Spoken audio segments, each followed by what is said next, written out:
Everyone, welcome to my YouTube channel. I hope आप सभी अच्छे होंगे और अपनी एग्ज़ाम की अच्छी तरीके से तैयारी कर रहे होंगे। हमारा फर्स्ट क्वेश्चन है, प्रकाश अपवर्तन के कितने नियम हैं? आप सभी जानते हैं प्रकाश अपवर्तन के दो नियम हैं। पहला है आपतित किरण, अपवर्तित किरण तथा आपतन बिंदु पर डाला गया विलंब। तीनों ही जो होते हैं वो एक ही तल में होते हैं, यानी कि तीनों एक ही, जैसे कि एक रेखा है आपतित किरण, अपवर्तित किरण और ये आपतन बिंदु पर डाला गया विलंब, तीनों ही एक ही तल में होते हैं। दूसरा है प्रकाश के किसी विशेष रंग के लिए, यानी वर्ण वर्ण के लिए भी या फिर रंग के लिए, दोनों एक ही है। आपतन कोण की जगह आई और परावर्तन कोण की जगह आर का अनुपात एक नियतांक होता है, यानी कि एक मतलब कांस्टेंट वैल्यू होता है, बदलता नहीं है। दूसरा है पादप हार्मोन किसे कहते हैं? पौधों की जैविक क्रियाओं के बीच समन्वय स्थापित करने वाले रासायनिक पदार्थ को हम हार्मोन कहते हैं, पादप हार्मोन कहते हैं। यानी कि पौधे जो जैविक क्रिया करते हैं उनके बीच जो संतुलन की आवश्यकता होती है, उसे जो कंट्रोल करता है, उससे हम पादप हार्मोन कहते हैं। और इनकी संख्या है कुल कितनी होती है? 6 होती है। तीसरा है विकृत गंधिता क्या है? जब वसा या तेल उपचयित हो जाते हैं तो उनके गंध और स्वाद दोनों ही बदल जाते हैं। जब भी उनमें वसा हो या फिर तेल हो, उनका जो ऑक्सीजन की मात्रा मिल जाएगी ना, ऑक्सीजन O2 की मात्रा, तो वो उनके गंध और स्वाद दोनों ही बदल जाते हैं और हम इस क्रिया को विकृत गंधिता कहते हैं, जैसे कि बासी समोसा। चौथा है साबुनीकरण किसे कहते हैं? वनस्पति तेल एवं वसा का क्षार, वनस्पति तेल एवं वसा का क्षार के द्वारा जल अपघटन क्रिया कराने से हमें जो साबुन और ग्लिसरॉल प्राप्त होता है ना, बनता है, हम इस पूरी प्रक्रिया को साबुनीकरण कहते हैं। पांचवा है एस्टरीकरण किसे कहते हैं? तो सांद्र H2SO4 यानी कि हाइड्रोजन सल्फेट, हाइड्रोजन सल्फेट की उपस्थिति में एसिटिक अम्ल को एंजिल अल्कोहल के साथ गर्म जब करते हैं तो हमें एथिल एसीटेट प्राप्त होता है। क्या प्राप्त होता है? हमें एथिल एसीटेट प्राप्त होता है। ये सब क्वेश्चन आपको बोर्ड एग्जाम में ज़्यादा पूछने के चांसेस देते हैं, और जो कि एक एस्टर श्रेणी का यौगिक है, और एस्टर बनने की क्रिया को हम एस्टरीकरण कहते हैं। ओके, 4 नंबर है उत्सर्जन किसे कहते हैं?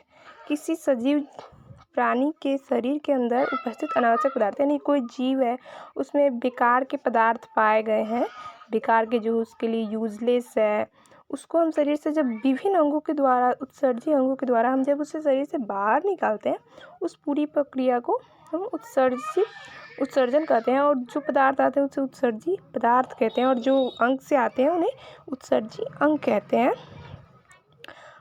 उत्सर्जन ये आपको 2 नंबर का पूछेगा, पूरा फिक्स है 2 नंबर। 7वां है खनिज अयस्क में अंतर बताएं। तो अयस्क में तथा खनिज में निम्नलिखित अंतर है। खनिज वैसा पदार्थ जो पृथ्वी के अंदर पाया जाता है, जिसमें धातु की मात्रा पाई जाती है, उसे खनिज कहते हैं। नहीं, पृथ्वी के अंदर भी पाया जाता हो और धातु की उसमें मात्रा भी हो, तब हम उसे खनिज कहेंगे। दूसरा अयस्क वैसा खनिज जिससे धातु का निष्कर्षण सस्ते दर पर और आसानी से किया जा सके।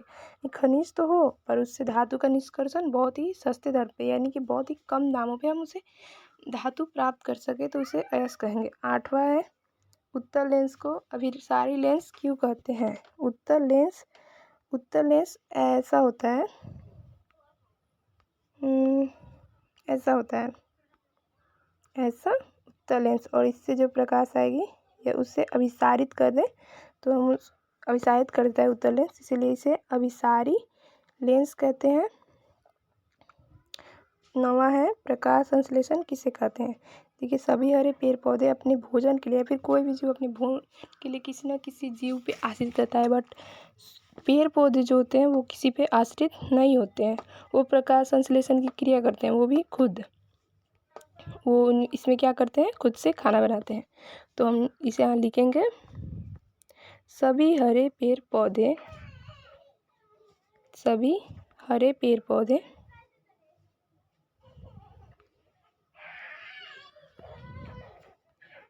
एक मिनट,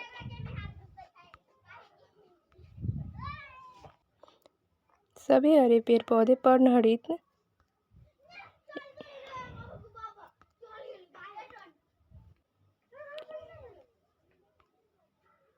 सभी हरे पेड़ पौधे पर्णहरित यानी कि क्लोरोफिल, यहाँ पे क्लोरोफिल रहेगा तो भी चलेगा, क्लोरोफिल। तथा सूर्य के प्रकाश की उपस्थिति में, अच्छा ये बताइए सूर्य के प्रकाश से हमें क्या प्राप्त होता है? तो हमें प्राप्त होता है विटामिन डी, विटामिन डी प्राप्त होता है सूर्य के प्रकाश से।